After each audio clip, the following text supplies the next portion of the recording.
sehat ya. Nah, baik anak kami, hari ini kita lanjutkan pembelajaran kita dari bidang bahasa Indonesia. Materinya adalah menjelaskan hasil identifikasi jenis dan tokoh-tokoh dalam teks fiksi. Ya, dalam teks fiksi ini dalam bentuk cerita fabel. Masih ingat kan? Cerita fabel itu cerita apa? Yaitu cerita tentang hewan yang bertindak seperti manusia. Itulah cerita fabel. Jadi nanti kita akan mengidentifikasi ya tokoh-tokoh di dalam cerita itu nanti. Ya, ceritanya adalah kelinci dan kambing. Ya, di halaman 52 buku Bupena. Nah, kemudian lagi katanya ya, selain tokoh utamanya, hewan juga bisa berbicara seperti manusia.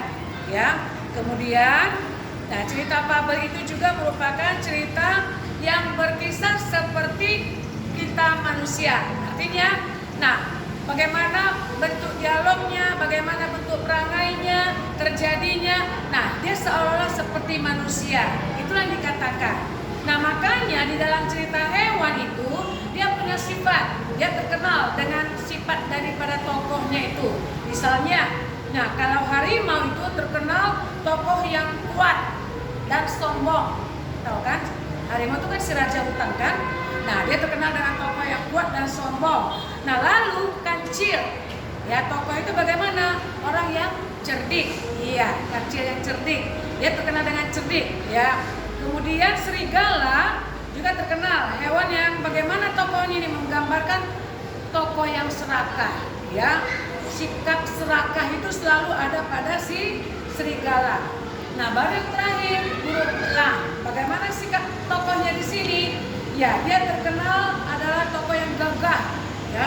Ketika dia terbang di atas, nah dia kelihatan gagah.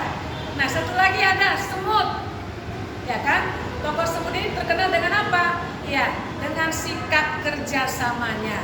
Nah, itulah yang kita kenal secara umum tokoh yang ada pada hewan.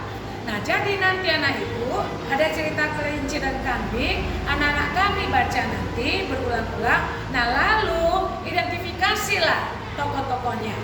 Ya, katakanlah misalnya pelakunya si kelinci, dia begini, dia berbuat ini, dia buat menolong ini dan sebagainya.